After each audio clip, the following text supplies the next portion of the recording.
Hei, velkommen til en ny Nintendo News, eller Nintendo Nyheter, episode. Serien der hvor jeg skal gå igjennom Nintendo-nyheter som kom i løpet av uka. Og denne ukas nyheter er...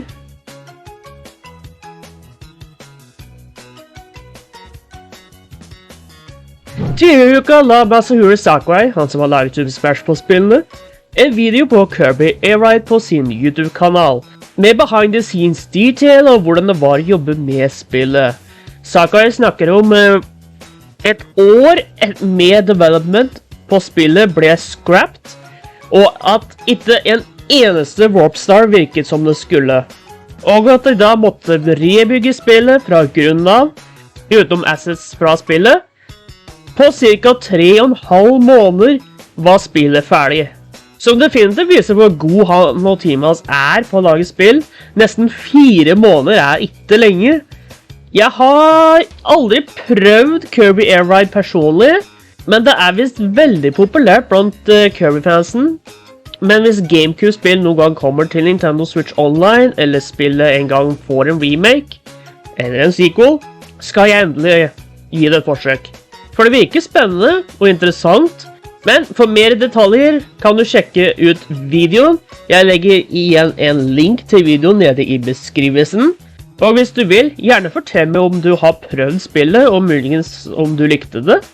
For jeg er veldig interessert i å høre din experience med spillet. Så her kommer en nyhet til alle dere Mario Kart-fans, og som spiller Mario Kart Tour.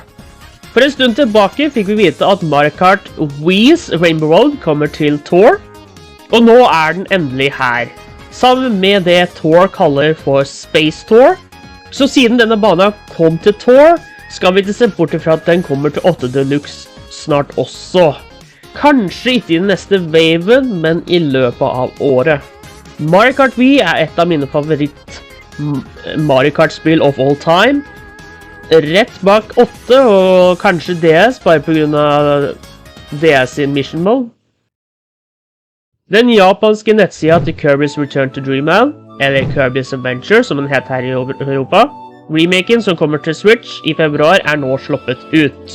Det er en copyability-side som har en kort video om alle copyabilitiesa, inkludert den nye Mecha-suitabilityen, som er ny til Deluxe-utgaven av spillet, og som vi så i reveal-traileren.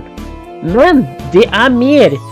En ny copyability er confirmed i form av sand, hvor Kirby kan kontrollere sand som om han var Sandman fra Spider-Man, og han kan da bruke sand til å angripe fiender, lage en hånd til å collecte items og så videre. En av screenshotene, postet av Nintendo, ser vi også en helt ny enemy som kan være den Kirby må svelge for å kopiere og bli Sand Kirby. Festival Kirby fra Star Allies gjør også en return. Nettsida har også en helt egen del til minigames knyttet til Magolor-slottet, og det kan se ut som dette stedet for minigames er kalt Magolor Land.